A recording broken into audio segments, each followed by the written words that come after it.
네, 한 수도사가 사막에서 영성 훈련을 위해 금식 기도를 하고 있었습니다. 그 광경을 지켜보고 있던 마귀는 어떻게 해서라도 그를 유혹해서 그 금식을 멈춰야 되겠다 생각하고 그 기도에 방해를 하기 시작합니다. 금식을 하고 있으니 맛있는 음식을 옆에 두면 기도를 포기할 것이라 생각해서 아주 맛있는 음식을 배고픈 수도자에게 주면서 유혹을 했습니다. 그런데 수도사는 끄덕도 안 하는 거예요. 그러자 그 다음에는 의심의 마음을 갖게 합니다. 그래서 의심이 생기게 되면 기도하다가 중도에 그만둘 것 같아서 그것으로 유혹을 하죠. 그런데도 요동도 하지 않는 겁니다. 공포심을 갖게 해서 그 금식을 멈추게 하려고 하지만 수도사는 초지일관입니다. 물질, 명예 등으로 유혹해보지만 이 수도사는 이미 기도로 무장된 사람이기 때문에 전혀 꺾을 수가 없었습니다. 도무지 유혹에 넘어가지 않자 이 마귀는 스승마귀에게 찾아갑니다. 그러면서 자기가 했던 일들을 상세하게 이야기하는 겁니다. 그러자 그 스승마귀는 귀에다 대고 네가 이렇게 한번 해봐 이러면서 이제 그 수도사가 금식을 멈추게 할 수 있는, 금식 기도를 멈추게 할 수 있는 방법을 주는데요. 그 새끼 마귀가 그 이야기를 듣고 금식 기도하고 있는 그 수도사에 찾아가서 기속말로 이렇게 이야기합니다. 당신 동생이 있잖아.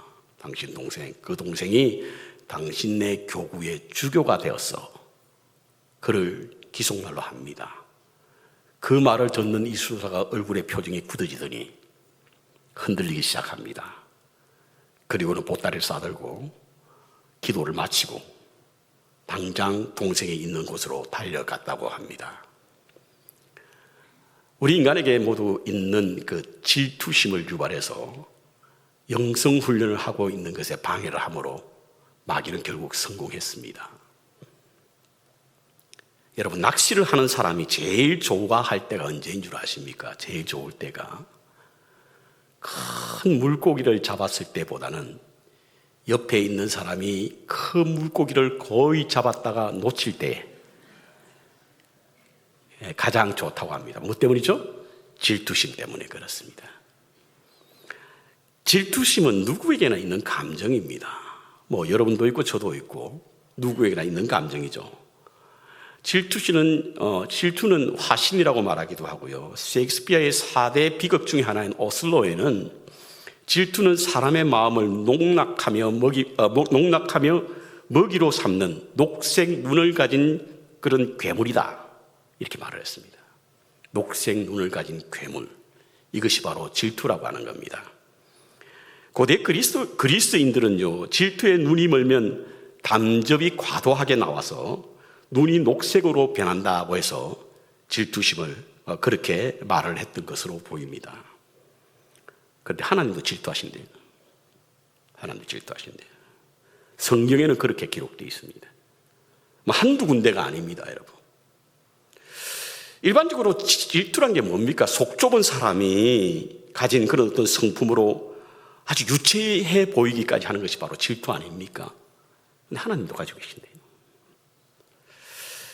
제가 대충 질투에 관한 성경을 찾아보니까 정확한지는 모르겠습니다만 제가 생각해서 26분이었어요.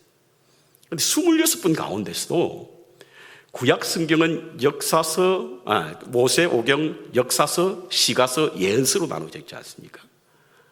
그런데 모세오경에도 질투라는 단어가 나오고 역사에도 질투라는 단어가 나오고 시가서에도 나오고 예언서에도 이 질투라고 하나님이 질투하시는 모습들이 그려져 있습니다.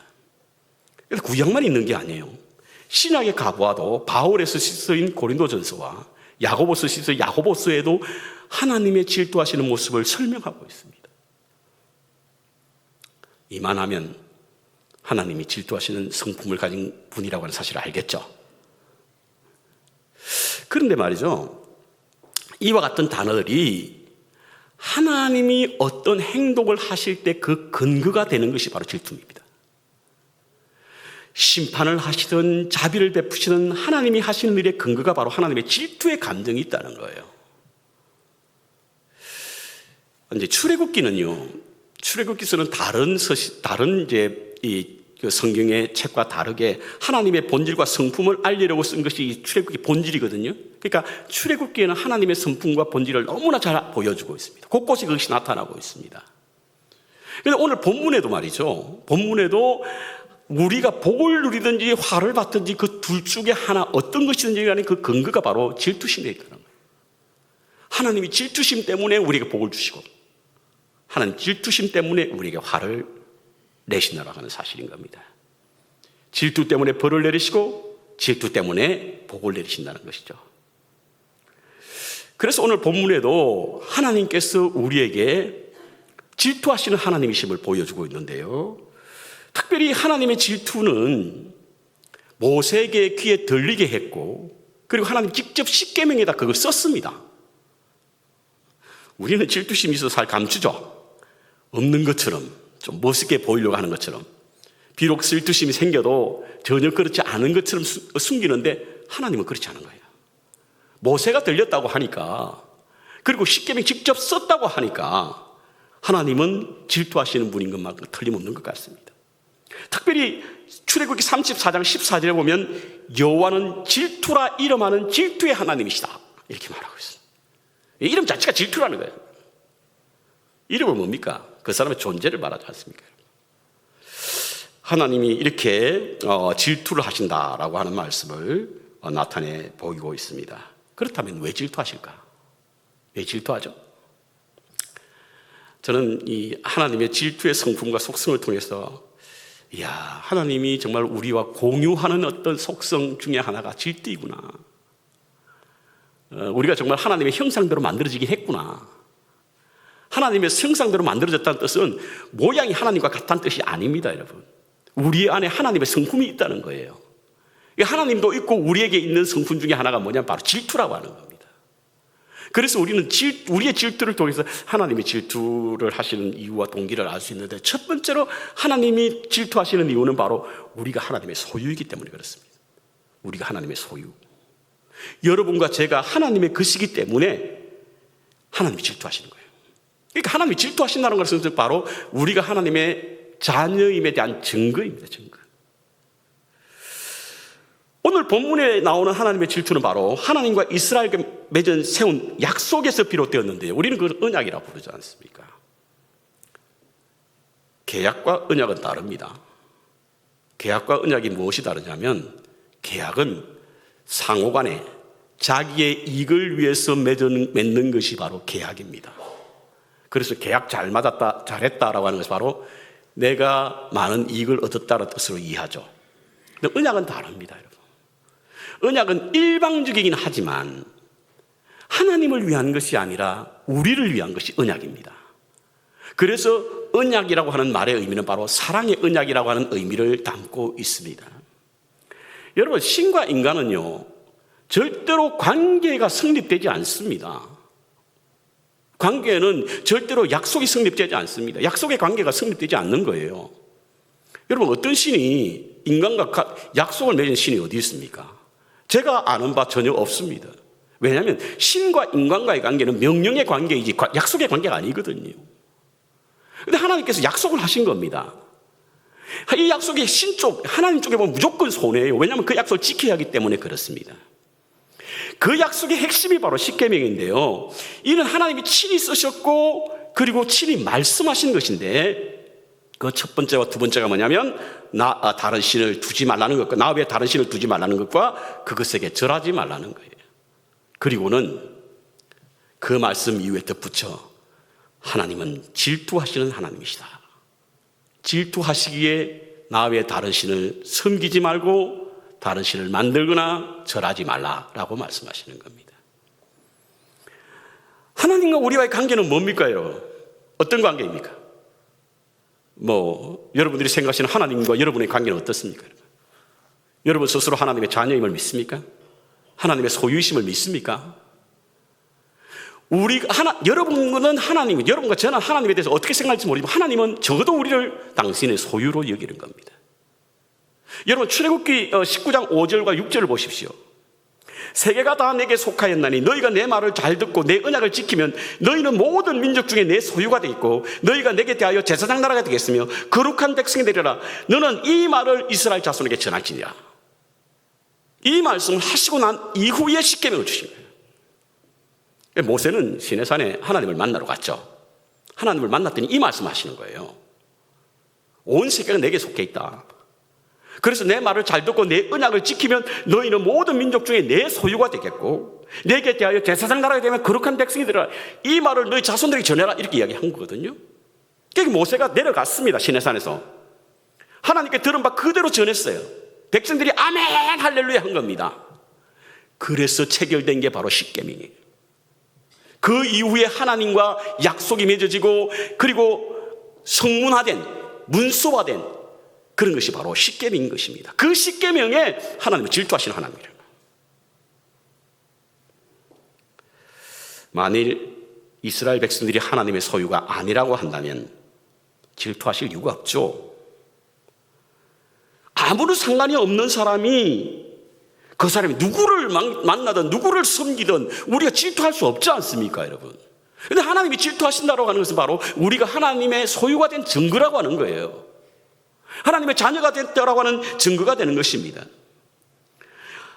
아무 상관없는 사람에게 질투의 감정이 생긴다고 한다면 그 사람은 감정인식에 문제가 있는 거예요. 그렇습니다, 여러분.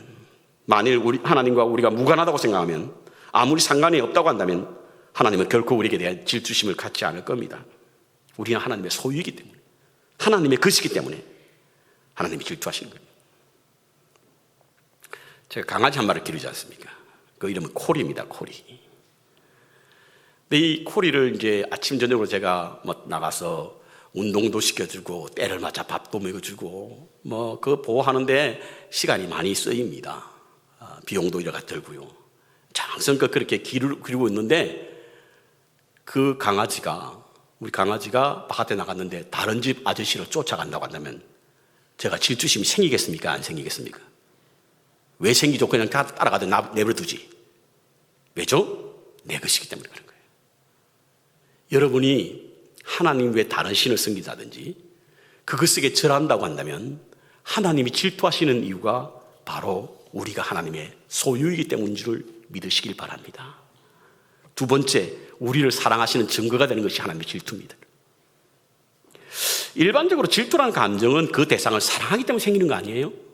사랑하지 않으면 그 사람에 대한 질투심 전혀 생기지 않습니다, 여러분. 누굴 만나든지 어떤 일을 하든지 무슨 상관이 있습니까? 그런데 나보다 다른 어떤 사람을 더 사랑한다고 한다면 그 대상이 바로 사랑하는 사람이라고 한다면 우리 당연히 그에 대한 질투심이 생기게 마련인 것입니다. 그래서 질투는 사랑의 감정에서 비롯되고 그 감정이 질투심을 유발하는 겁니다.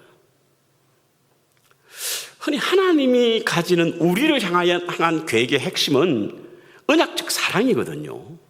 그러므로 하나님의 질투는 바로 하나님의 언약적 사랑을 전제하고 있는 겁니다. 흔히 배타성이 결혼의 본질이라고 그러죠. 그래서 결혼을 하게 되면 본질적으로 배타적인 생각을 가지게 되는 겁니다. 왜냐하면 결혼이라는 게 결합이잖아요, 여러분. 육체와의 결합, 영적인 결합, 가족과의 결합. 그런데 그 결합 사이에 어떤 이물질이 껴서 그 결합을 가로막는다고 한다면 누구든 당연히 질투심을 갖게 되는 겁니다. 왜냐하면 이 결합을 방해하기 때문에 그런 것이죠. 우리의 시선이 하나님께 머물러 있지 않고 세상을 향하여 간다든지, 우리의 마음이 하나님께 멀어져 있고 세상과 가까워져 있다든지, 우리의 삶이 하나님께 영광을 돌리지 않고 이생의 자랑, 육신의 안목을 위한 것이라고 한다면 하나님은 우리를 사랑하셔서 우리에게 질투심을 가지는 겁니다.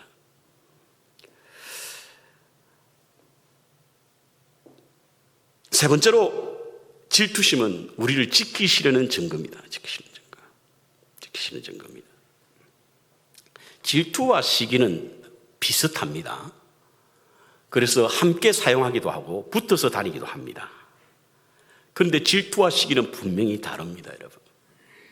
아리스토텔레스는 이렇게 질투와 시기를 구분하는데요. 질투는 다른 사람이 가진 것을 내가 갖지 못할 때 생기는 감정이고, 시기는 내가 갖지 못하는 것을 다른 사람이 가졌을 때 생기는 감정. 뭐가 다르죠? 그 말이 그 말인 것 같은데. 다시 한번 할게요. 질투는 다른 사람이 가진 것을 내가 갖지 못할 때 생기는 감정이고, 시기는 내가 갖지 못한 것을 다른 사람이 가졌을 때 생기는 감정이다. 뭐가 다른지 제가 설명을 드릴게요. 질투는요, 다른 사람들이 가진 것을 내가 갖지 못할 때에 내가 노력해서 가질 수 있습니다.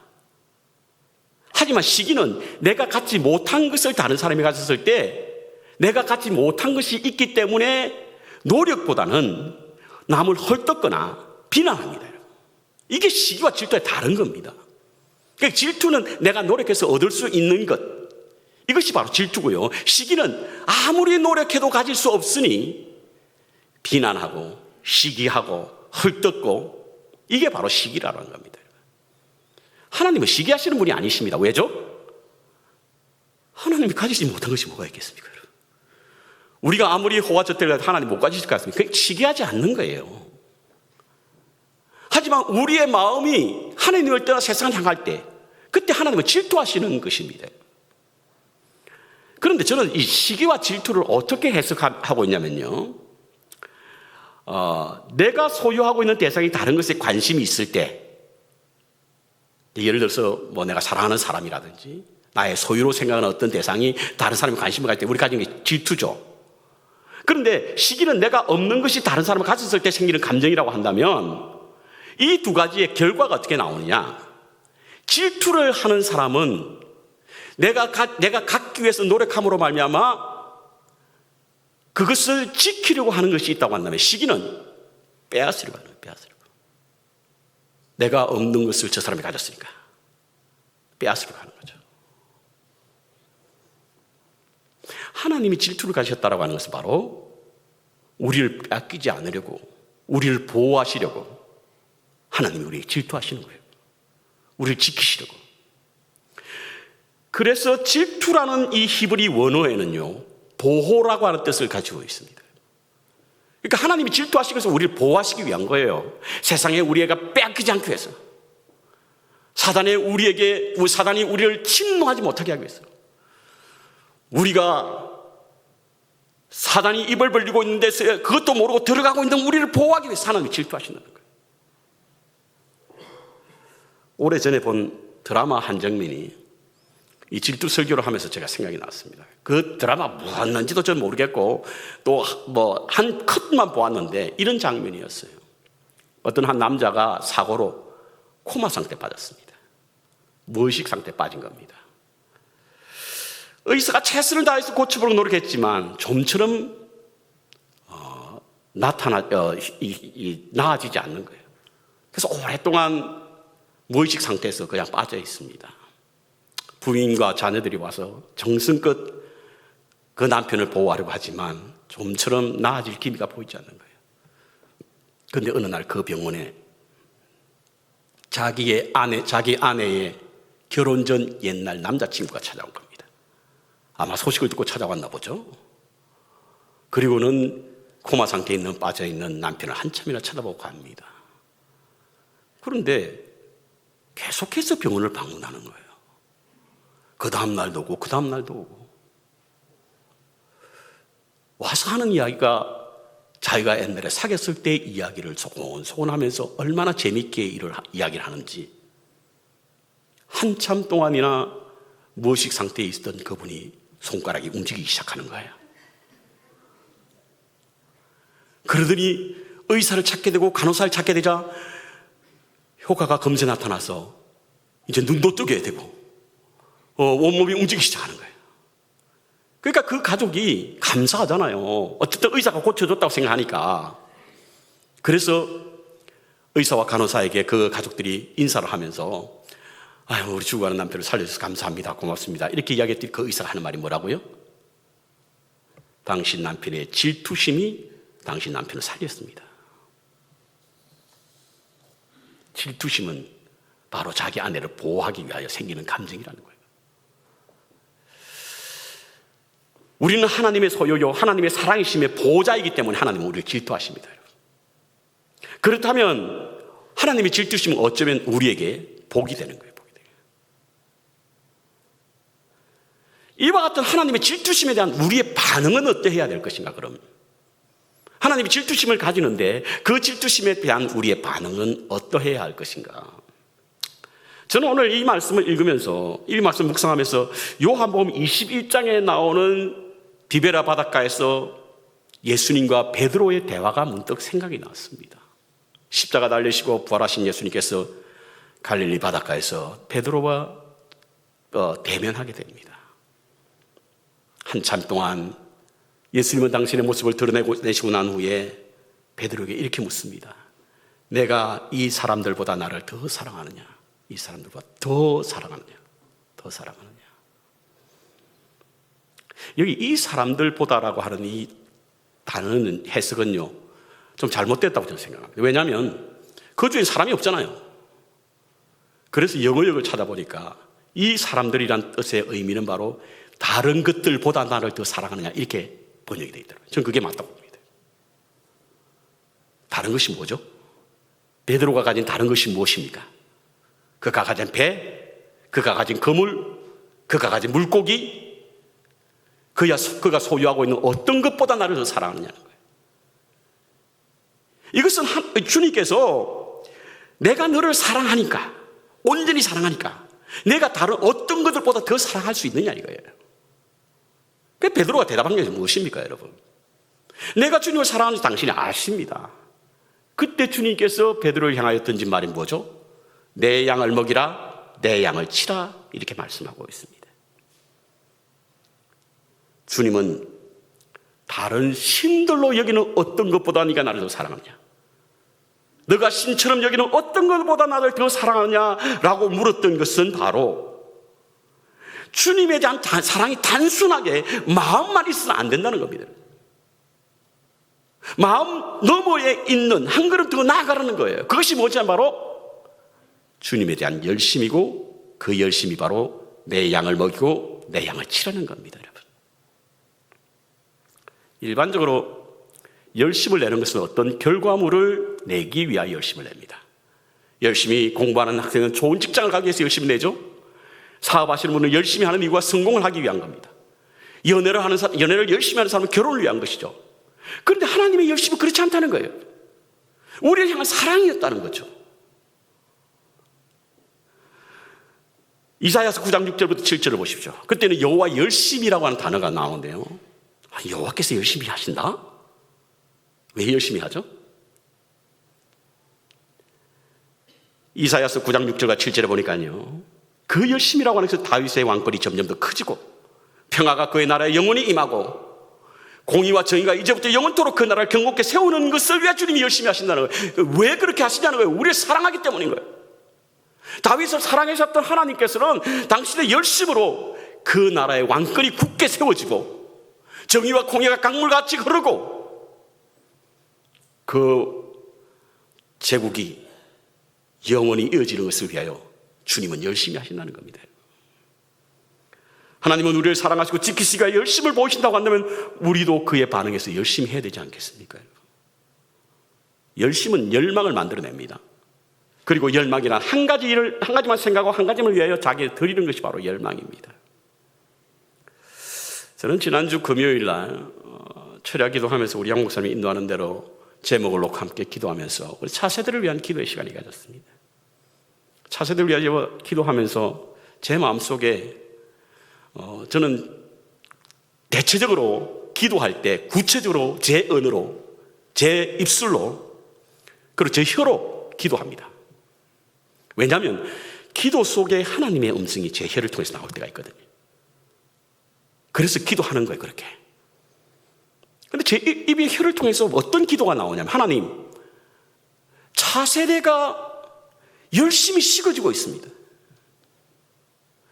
세상의 열심 때문에 하나님에 대한 열심이 식어지고 있는 거예요. 여러분, 우리 다음 세대요, 열심히 일합니다. 열심히 그 삶을 삽니다. 그런데 세상의 열심이다 보니까 하나님에 대한 열심이 식어지는 거예요.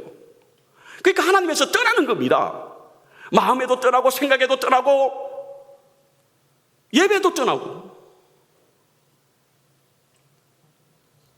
여러분, 세상에 덜 열심하고 하나님께 더 열심히 하라고 하는 이 말씀을 세상 일에는 열심히 하지 말고 하나님께만 열심히 하라는 것으로 오해하지 마시기 바랍니다. 우리가 하는 일의 목적이, 이유가 하나님을 위한 것이라고 한다면 어떤 일을 하든 그것은 하나님을 위한 열심인 줄로 믿습니다.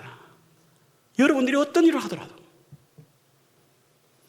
교회에 나와서 열심히 섬기고 봉사하고 그리고 헌신하는 것이 나를 위한 길이라고 한다면, 나의 이생의 자랑과 육신의 안목을 위한 것이라고 한다면 그것은 하나님의 일이 아니에요. 자기 자랑을 위한 것이지.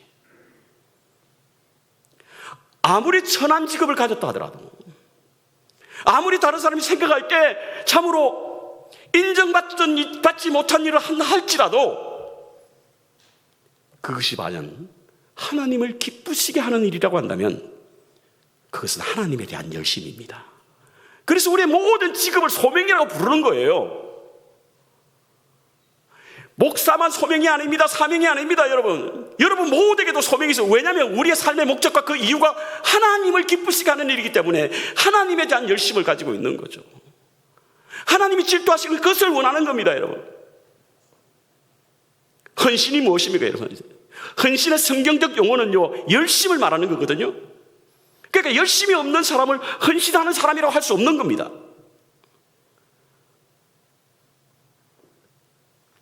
요한계시록 3장 15절부터 16절에 보면 라오디게아 교회를 향하여 위협하시는 하나님의 말씀이 나옵니다.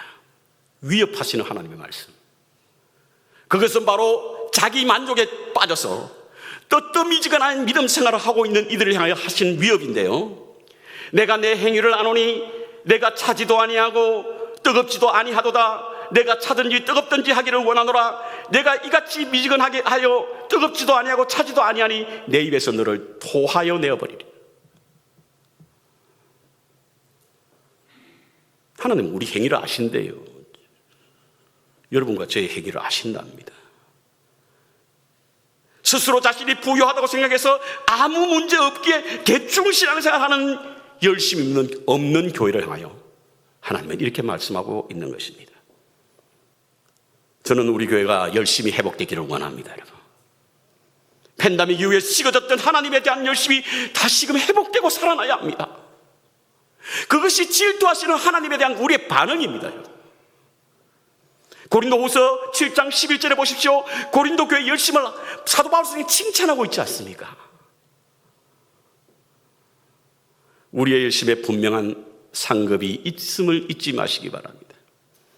고린도후서 4장 7절 8절 보십시오. 내가 선한 싸움을 싸우고 달려갈 길을 다 가고 믿음을 지켰으니 이제 후로는 나를 위하여 을리의 면류관이 예비되었으므로 곧 의로우신 재판관이 그날에 내게 주실 것이라. 내게만 아니라 주의 나타나심을 사모하는 모든 자에게니라.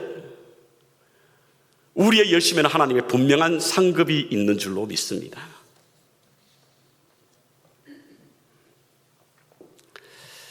마지막으로 저는 우리 교회가 하지 말아야 할 두 가지 농담, 제 개인의 사견에서 이 말씀을 꼭 드리고 싶습니다. 저도 참 농담을 좋아하는데요, 그래서 농담을 참 즐겨합니다.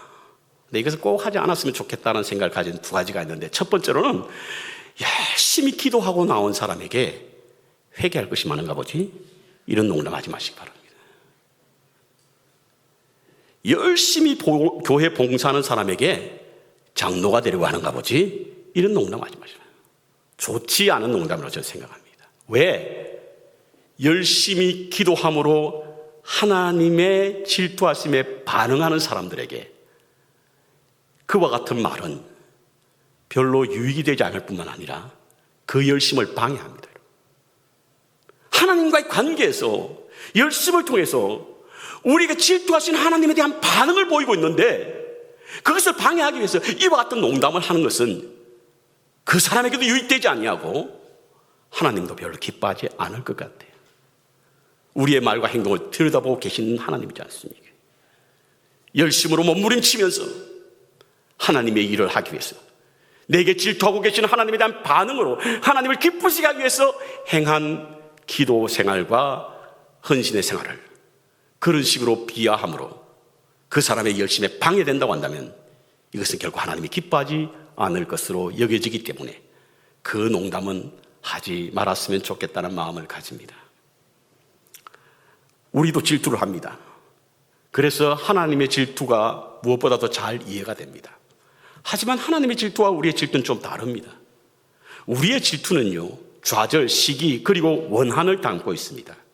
그래서 그것은 다분히 폭력적이고 유치하기까지 합니다. 여러분 데이트 폭력이란 말 들어보셨지 않습니까? 연인 사이에 벌어지는 언어적, 정서적, 신체적, 성적 폭력을 가지고 있는 그런 것이 바로 데이트 폭력이라고 저는 알고 있습니다. 이와 같은 폭력에는 질투심이 있거든요. 그러므로 사람들이 가지는 질투는 대부분 부정적입니다. 하나님의 질투심은 그렇지 않다는 거예요. 하나님의 질투는 가장 값지게 보존하려고 하는, 찬양받을 만한 어떤 열심으로 나타나는 것이 바로 하나님의 질투입니다. 하나님의 질투하심에 우리의 반응은 열심입니다. 그리고 그 열심은 하나님을 기쁘시게 하는 일이에요. 세상을 향한 열심으로 살아가는 우리에게 질투하시는 하나님은 여전히 우리의 주인 되시고 사랑하시고 그리고 지키시는 하나님이십니다. 그 하나님께 우리의 시선, 우리의 마음, 그리고 우리의 행함으로 열심을 들여서 하나님의 마음에 합한 사람, 하나님의 성품 안에서 있는 우리가 되는 믿음의 삶을 사시기를 주님의 이름으로 축원합니다.